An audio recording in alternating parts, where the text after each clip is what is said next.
Ujue mtu wa football, na ukiona ngoma wenye ngoma ndio sisi, na ukiangalia duniani wenye mpira wao ni FIFA.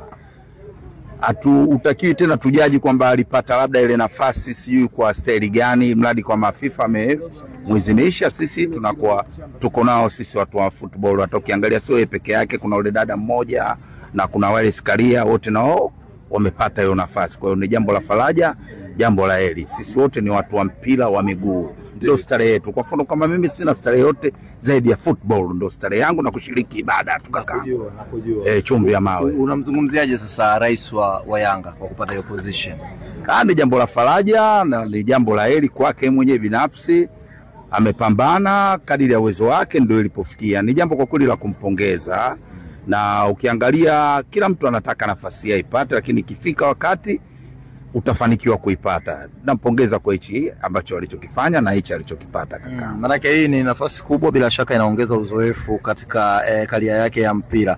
Uone pia kwenye uongozi wake kama itawasumbua nyinyi sasa wapinzani wake, kwa sababu atakuwa anapata experience kutoka kwa viongozi wakubwa FIFA, anakutana na watu wengi. Kama juzi tu alikuwa Roma, Italy, alipata mwaliko wa rais wa PSG ambaye pia ni mwenyekiti wa vilabu barani Ulaya. Uone experience, uzoefu anaopata kama utazidi kuwaletea shida kama wapinzani. Sasa tukirudi huku ndani, shida inakuwa ngumu kuwa kwenye shida, kwa sababu hili ni swala la kififa, na kama ni mjumbe wa vilabu kwamba kusema kwamba shida kwenye ligi yetu itakuwa kila timu ujue na stili yake jinsi inavyoandaa mazingira kupata matokeo na quality ya wachezaji iliyokuwa nayo. Kwa hiyo kwenye mpira wetu iko tofauti na yeye cheo chake jisikilivu. Cheo chake ni rais wa mjumbe, yani ni mjumbe wa vilabu balani kwenye FIFA. Kwa hiyo ni kama mjumbe hii kwenye vilabu haitoleta shida, ni jambo la kawaida tu katika mchezo wa mpira miguu.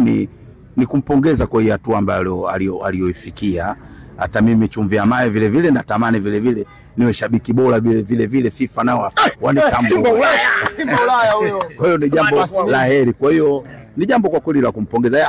Alisumbui ligi yetu mwenyewe, unafikiri ukiangalia labda sana kule FIFA alikokwenda sana ajitahidi labda kuwa karibu labda na TFF na bodi ya ligi, tuboreshe labda viwanja vyetu. Nafikiri vingi vimekuwa havina ile quality ya kupiga mipasi mingi ambayo kana kwamba mimi napenda kufarijika. Viwanja vingi vinakuwa kama kile sani cha kukanga bisi ile muda mwingi kinarukaruka. Juzi kawaje tena mkapigwa 4? Chumvi ya mawe. Hapa tumekuja kwenye swala lingine tena, unaleta tena kwenye swala hilo la ubaya bwela. Hiyo tuliacha, hapa tumekuja kwenye mambo mengine bwana, kwa sababu tunaenda